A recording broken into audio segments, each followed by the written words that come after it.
Ibnu Qayyim rahimahullah mengatakan, lanjutan bahasan kita,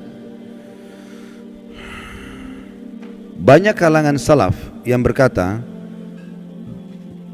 setelah mereka meninggal orang-orang pun sering mendatangi kuburan mereka, lalu membuat patung-patung mereka. Kemudian setelah masa demi masa berlalu, akhirnya disembahlah patung-patung tersebut. Ini maksudnya penjabaran daripada tafsir tadi Al-Quran itu, ayat sebelumnya yang sudah kita baca.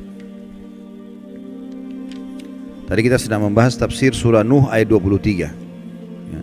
Jadi awal-awalnya dibuat patung-patung, sampai akhirnya di kuburannya mulai dibuat patungnya, dengan alasan syaitan bisikan supaya tidak lupa mukanya ya. Lalu kemudian mulailah berjalan waktu, lama-lama orang jadi sembah ya. Sembah itu berarti, sembah artinya kalau kita bilang iyyaka na'budu, hanya kepadamu kami menyembah. Sembah itu tunduk, patuh, cinta ya. Itu semua makna-makna sembah. Jadi akhirnya berlebihan pada benda-benda mati seperti ini. Diriwayatkan dari Umar radhiyallahu anhu bahwasanya Rasulullah sallallahu alaihi wasallam bersabda dalam hadis Bukhari Muslim, "La tatruni kama atratin nasara ibn Maryam, innama ana abdun faqulu abdullahi wa rasuluh." Jangan pernah kalian berlebihan dalam memujiku sebagaimana orang-orang Nasrani telah berlebihan memuji Isa putra Maryam.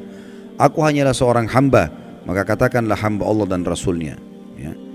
Jadi Nabi Isa itu dulu alaihissalam, kaumnya awal menganggap dia nabi, manusia biasa. Awalnya Hawariyun, sahabat-sahabatnya dulu begitu. Berjalan waktu, mereka mulai menganggap Isa ini manusia suci dan lahir tanpa ayah, berarti dia anaknya Tuhan. Mulai pindah ke situ, namanya gulu, berlebihan. Akhirnya memposisikan Nabi Isa alaihissalam bukan lagi pada posisinya sebagai utusan Allah saja, tapi sudah luar biasa, sampai pada tingkat yang menganggap Isa dan ibunya Maryam alaihissalam adalah Tuhan. Awalnya tidak, tapi lama-lama ke situ. Awalnya cuma oh ini orang soleh, ini nabi. Oh, akhirnya mulailah diinterpretasikan, dijabar-jabarkan. Nah ini kayaknya dia lahir tanpa ayah, berarti anaknya Tuhan nih. Nah berarti ya, supaya kita tidak lupa buat patungnya. Sekarang orang Nasrani banyak tidak sadar, mereka bukan lagi sembah Allah, bukan juga bahkan sembah Nabi Isa, tapi sembah apa? Patung. Ditaruh patung di situ, mengatakan itu patung Nabi Isa, patung Maryam. Patung nggak ada hubungannya sebenarnya, tapi seperti itu. Dan apa bedanya dengan kaumnya Nabi Nuh yang tadinya buat patung, awal-awal diminta-minta, lama-lama akhirnya disembah gitu.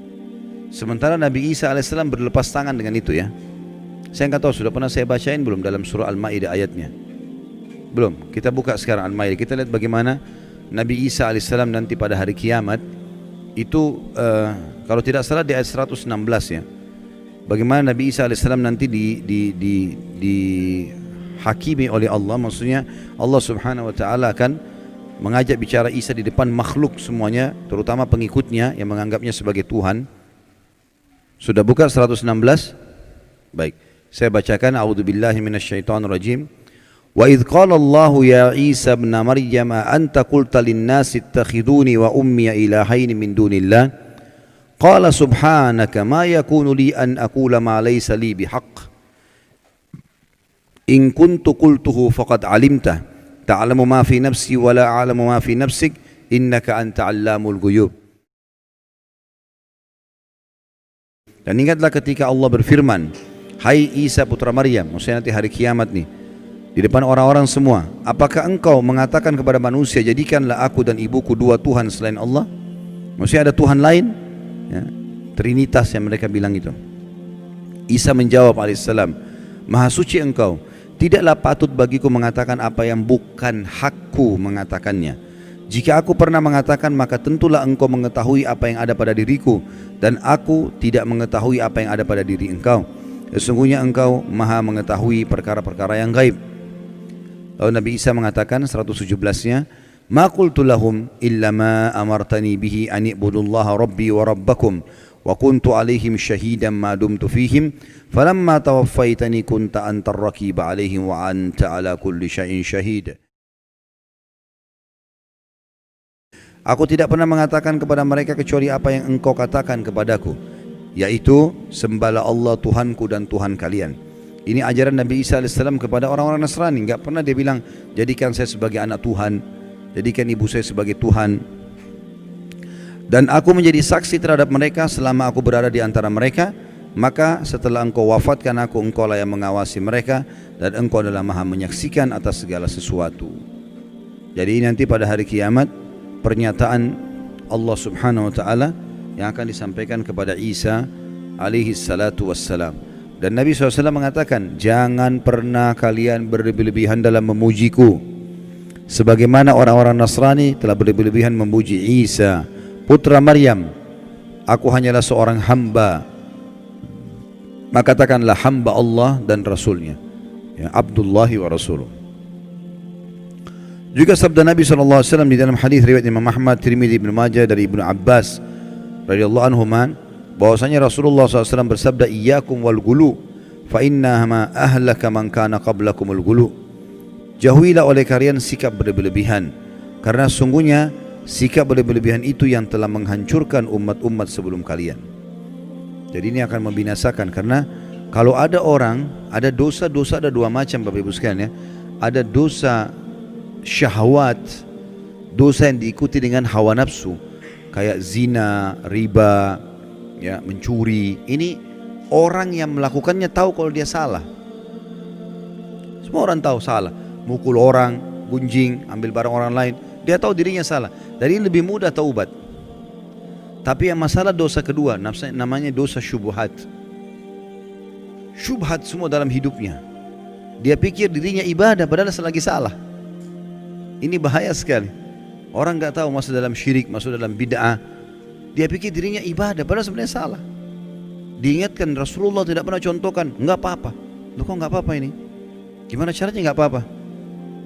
Nabimu tidak pernah contohin, nggak apa-apa? Gimana? Sahabat nggak pernah contohin, nggak apa-apa? Ini bahaya sekali, ini resikonya besar ya. Seakan-akan orang mengatakan kalau Rasulullah SAW masih hidup, tidak apa-apa ya Rasulullah, saya kerjain nih. Walaupun anda belum ajarkan. Kira-kira kalau dia bilang begitu depan Nabi, diapain sama Nabi itu? Pasti dia dihardikin, tidak boleh. Gimana caranya? Ya. Para sahabat saja tidak ada yang berani itu. Ada yang pernah bilang, kan ada beberapa sahabat yang melakukan perbuatan Nabi nggak pernah contohkan. Jangan lupa loh, waktu itu wahyu masih turun. Dan ada dalam sunnah-sunnah Nabi ada namanya kauliyah, perkataan, ada fi'liyah, ada perbuatan, ada takririyah, persetujuan Nabi. Kalau sesuai dengan wahyu, Nabi enggak tegur, Nabi biarin aja. Kalau dilarang, Nabi larang. Karena wahyu lagi proses turun. Kalau sekarang Nabi SAW sudah meninggal, agama Islam sudah sempurna, gitu kan? Untuk apa kita mengatakan boleh kita tambah-tambah? Kan jadi masalah. Syubhat jadi dia. Dia pikir dirinya ibadah padahal lagi salah. Kan ini jadi masalah ini. Habis waktunya bertahun-tahun dalam hal-hal yang tidak ada gunanya, gitu kan? Orang jaga kuburan di situ dipakai kesyirikan. Orang minta-minta pada jenazah, dianggap dirinya ibadah. Duit ambil dari situ, hidup dari situ, ini kan masalah ini. Jadi banyak orang subhanallah tidak sadar padahal dia masuk dalam dosa syubhat. Dan ini lebih bahaya karena orangnya susah taubat. Dianggap dirinya benar soalnya. Ini masalah ini, ya. Mudah-mudahan Allah selamatkan kita dari situ.